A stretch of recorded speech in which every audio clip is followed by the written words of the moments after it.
It's a happy hour edition of Locked on Auburn. I'm Zach Blackerby, joined by Montgomery radio legend Daryl Dapprich. Day one of SEC Media Days, pretty much all but wrapped up.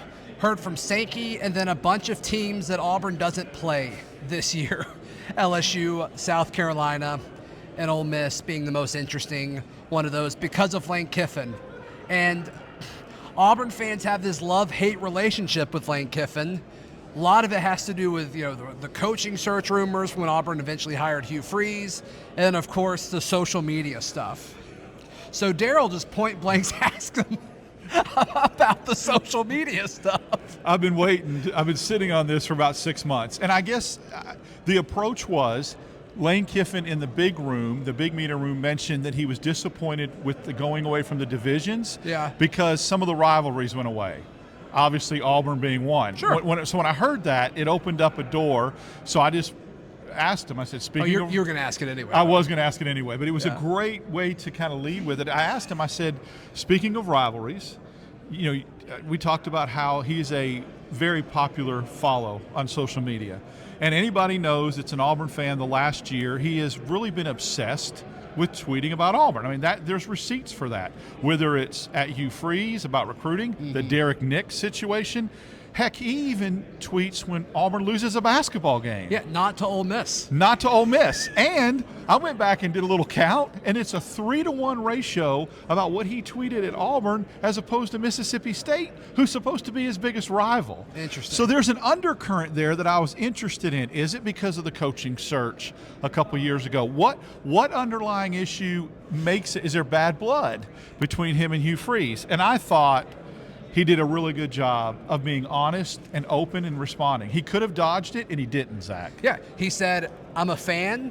Everybody's all about coach speak, and he's like, I'll do coach speak up here, but on Twitter, I'm just going to be a fan. I'm not going to worry about what my AD thinks. I'm not going to worry about what the fans think. I'm just going to be a fan. And so that's what he did, which he didn't really answer your question, but still it was kind of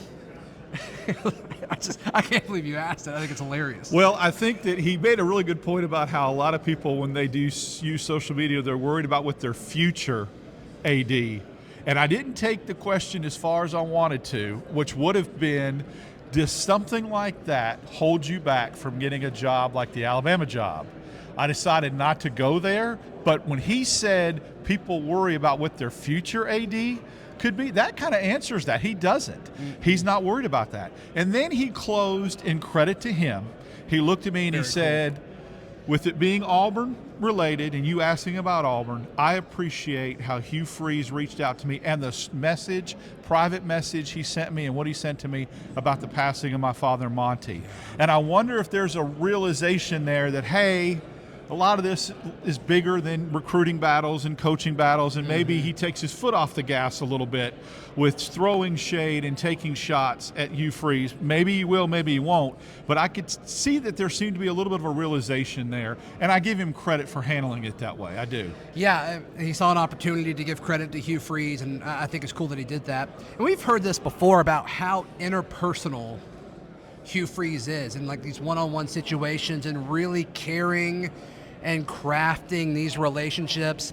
It comes up the most in recruiting. He talks about building relationships in recruiting, but if you do that in recruiting, you probably do it at other places because you care about people and you care about relationships. So this lines up with what we've heard about Freeze in the past, but Kiffin kind of mentioning that at the very end, that was probably the coolest part of it. I think that it speaks volumes about somebody. I don't know. Everyone's wired differently. Some coaches may get offended by you tweeting at them and taking shots at them at recruiting and stealing their assistant coach. Maybe Hugh Freeze just doesn't let it bother him. But if it did bother him and he reached out to Kiffin last week and put that aside, it speaks volumes to me about what kind of character and person Hugh Freeze is, and especially the people that attack him consistently, maybe need to take some notes on that situation. I'm going to guess that it doesn't bother him that much. I'm just guessing. Yeah. I just don't know how you could be a head coach and have that really bother you. You've got so many other things to worry about.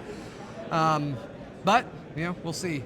His Twitter was a big topic when he got hired, so I don't know. I just have a hard time believing that he cares about that. But yeah, we don't know. But Lane Kiffin saying that I thought was cool. So lines up that Hugh Freeze cares and has all these, friendships with these coaches. It kind of goes deeper than that. And they've got kind of the Ole Miss tie too. I'm sure there's some kind of like fraternity within, like, if you coach at this school, you're always kind of connected.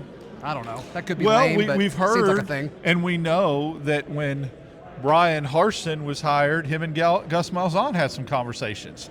Gus Malzahn reached out to him at bowl practices and other things. So you would think you talk about strange bedfellows. That's a strange lineup, but he did. Because they had Arkansas State too. Exactly. They had Arkansas State too. So there is that connection, and I think that's a good point, probably why they're intertwined like that. Yeah, maybe so. Maybe so. As far as other notes from the first day of SEC Media Days, we'll jump into that in just a moment, right here on this happy hour edition of Locked on Auburn. Today's show brought to you by our friends at eBay Motors. Passion, drive, and patience. That doesn't only bring home a championship, but it also is what keeps your ride or die alive. Daryl, you use eBay Motors. You use them often. I use them for our company fleets, personal vehicles. Yep. Very good at trying to find that hard-to-find part. Yep, so be sure to check them all out, ebaymotors.com. Daryl, when you look at the other coaches that spoke yesterday, Brian Kelly was, I guess, the second most interesting. It's weird that Auburn doesn't play LSU. It just feels strange that Auburn's not playing LSU or Ole Miss. And, I know we knew that, but after kind of hearing from these coaches today, it's like, how in the world is this happening? But whatever. Something he said that you pointed out after it got done is Brian Kelly talked about, you don't need to go to the transfer portal for needs. You do it to kind of, top off your roster, which he went out and got a Heisman Trophy winning quarterback from the portal. So I'm like, I don't know if I fully believe in what you're saying, but that's fine. But that's the goal, right? That's what Hugh Freeze has talked about time and time again, that he wants to build through the high school ranks and then just get these little pieces through the portal. He was very high on his roster coming back, Brian Kelly was. He felt like getting Bo Davis is going to be crucial for his defense. And then when talking from Texas, yep. And then when talking about the portal, he said if you start recruiting and go into the portal for your needs, you're going to be in trouble. It's a balance. And I like the phrase he used, like you said, was you use it to top off the tank. And so I get that, but that's easy to say when you go get a Heisman Trophy winning quarterback, like you said, in the portal. But this goes back to what we've talked about on previous shows. I think there needs to be a healthy balance. And I think if you're going to be heavier on one end, it needs to be a little bit heavier in the high school recruiting aspect. Sure.